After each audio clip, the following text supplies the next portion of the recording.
You're supposed to counsel and just let the person make their decision. Even if you see anything, don't tell me what you see. I don't want to know. Just pray to God. God. Say, sister, please pray and be watchful. Simple. You now tell me that somebody is not for me. Hi, Mabel. I've been in a relationship for 2 years and we've talked about marriage, but his pastor is now saying I'm not the one for him. Okay. Ever since then, he's been distant. He doesn't call like before. When I asked him about it, he says he's praying about it and wants confirmation from God.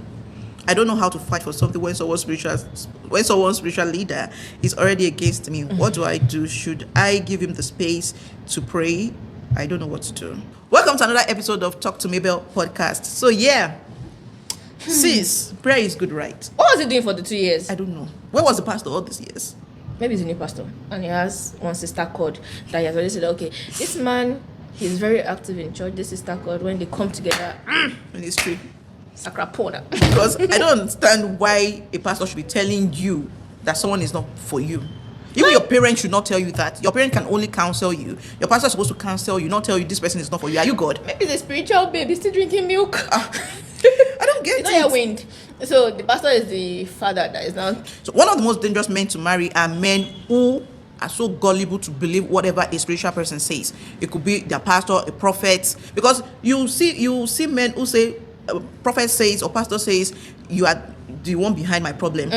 Like the wife is And the they problem. take it hook, line, and sinker. They swallow it hook, line, and sinker. That's the kind of man that man will turn out to be. The kind of husband he'll turn out to be.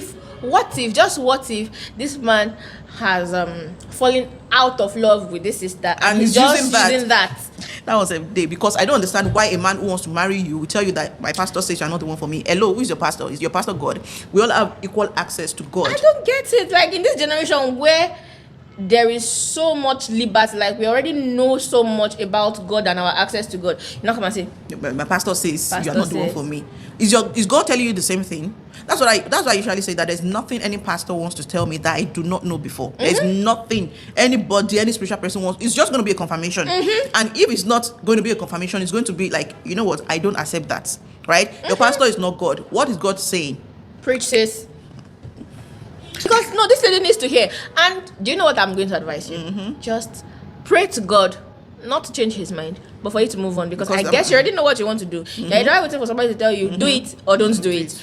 Sis, move on. Because at the end of the day, even if God tells you this person is your partner and all of that, it is still dependent on you to make it work. God is not going to come down from heaven to make you help you. Okay, God can help you to do the right thing. God will not come down to help you to be a responsible spouse. You still have to. There are principles to these things. Imagine being married and then pastor says don't have sex with your wife. Exactly. Don't sleep with your wife for 5 days. Like our pastor said, we should refrain from sex.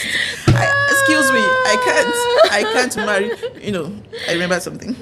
I had this. I had an ex who, anytime we had an issue, would say, okay, let's go to the pastor. Like, excuse me, I'm an adult. Is every matter you'll be taking to the pastor? Why should I bring my matters to every matter? Of course, there are times you need counsel. Yeah. Fine. Really, I'm all for seeking counsel. Seek counsel even from when you even want to seek counsel. It should not be everything. And sometimes you don't even go as a party. You don't go as a couple rather. You go individually to get that objective counsel. A different perspective, yeah. Yes. But for a pastor to tell your boyfriend that you are not the one for him, Abana, what's that? And that one too is saying, I need to pray and seek confirmation from God. He's done. What was he doing for 2 years? He's done. He has his eyes on another sister. Another sister in the church, Jerry. Maybe there's somebody with small figure 8 or something in church. Think about it. He's done, really. He's watching with one eye and praying with the other one, God. So the one is you are praying to God for confirmation. What were you doing before? What did God tell you before? I was praying to God for confirmation to move on. Okay. I pray God will help you. Amen. To make the right decision, because this one way we talk now, you go still do what you want to. It's painful though. It's really painful. 2 years.